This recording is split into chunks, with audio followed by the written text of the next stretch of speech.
न रिश्तेदार साथ दे, जब कोई साथ नहीं दे तो अपने घर जाना। घर के बाहर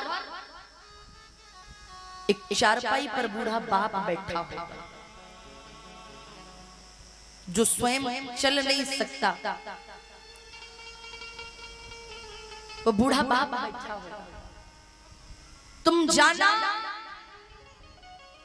और उस पिता के चरणों में बैठकर के केवल प्रणाम करना। और जैसे ही प्रणाम करोगे ना, वो पिता तुम्हारे सिर पर एक ही बात, अपना हाथ रख करके एक ही बात पूछेगा कि ये बताओ कि आज चिंता किस बात की है। और वो पिता खुद तो खड़ा होगा ही, लेकिन तुम्हारी बाह पकड़ करके भी तुम्हें खड़ा करेगा और अपने हृदय से लगाएगा और तुम्हारी पीठ पर हाथ रखते हुए कहेगा, बेटा चिंता करने की आवश्यकता नहीं है। जब जब तुम्हारा बाप जिंदा है तब तक संसार में किसी की ताकत नहीं है जो तेरा बाल बाका कर सके। ये कहने वाला केवल और केवल पिता होता है, केवल पिता। आज एक बात और, जो लोग कहते हैं ना कि हम पे बड़ी जिम्मेदारियां हैं,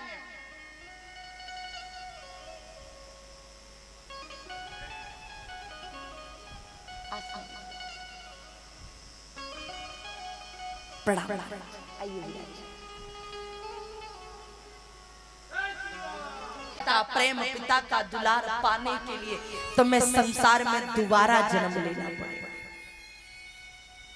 आज भरत जी टूट गए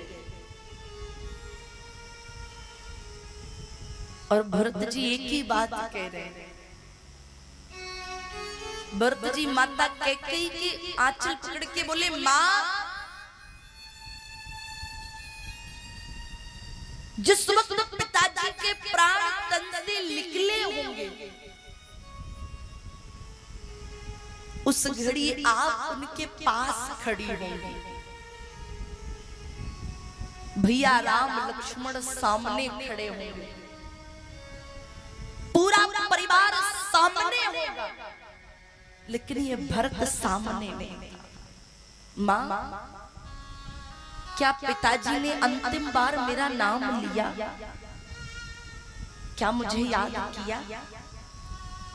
बोले बहुर धीरे धर उठे संभार, बहुर धीरे धर उठे सवारी, बहुर धीरे धर, बहुर धीरे धर उठे सवारी, बहुपीत मदन हेत में हितारी, बहुपीत मदन हेत में हितारी। भरत जी थोड़ा बहुत धीरज रखते हैं ना तो टूट जाता है। आज भरत जी ने पूछा, माँ पिताजी के मरने का कारण क्या है? कैकेयी ने संपूर्ण प्रसंग सुनाया। कहा तुम्हारे पिता पर मेरे दो वरदान थे। पहले वरदान में तुम्हें राज्य मांगा और दूसरे वरदान में तुम्हारे भैया राम को वनवास। और तुम्हारे पिता ने तुम्हें राज्य तो दिया, लेकिन तुम्हारे भैया राम को वनवास देने का दुख सहन ना हुआ और तुम्हारे पिताजी ने अपने प्राणों का परित्याग कर दिया। जैसे इतना भरत जी ने सुना तो श्री रामचरितमानस की अयोध्या कांड के दोहा नंबर 160 को पढ़िए। भरती हूँ बिसरी हूँ पितू मरन, सुनते राम बन गो, हेते आपनु जान जिए, थकित रहे धर्मो। भरत जी मौन, भरत जी बोल नहीं पा रहे। जैसे ही सुना भैया राम का वन गमन हो गया, भरत जी पिताजी के मरने का दुख भूल, श्री भरत जी मौन रह गए। केवल मेरे कारण पिताजी का मरण, मेरे कारण भैया राम का वन गमन हुआ। भरत जी बोल नहीं पा रहे। महारानी कैकेयी आई, भरत जी के कंधों को पकड़ करके हिला रही है। भरत, ओ भरत। जैसे ही भरत जी बोले तो आज भरत जी ने कह दिया, हंस बंस दशरथ जनक,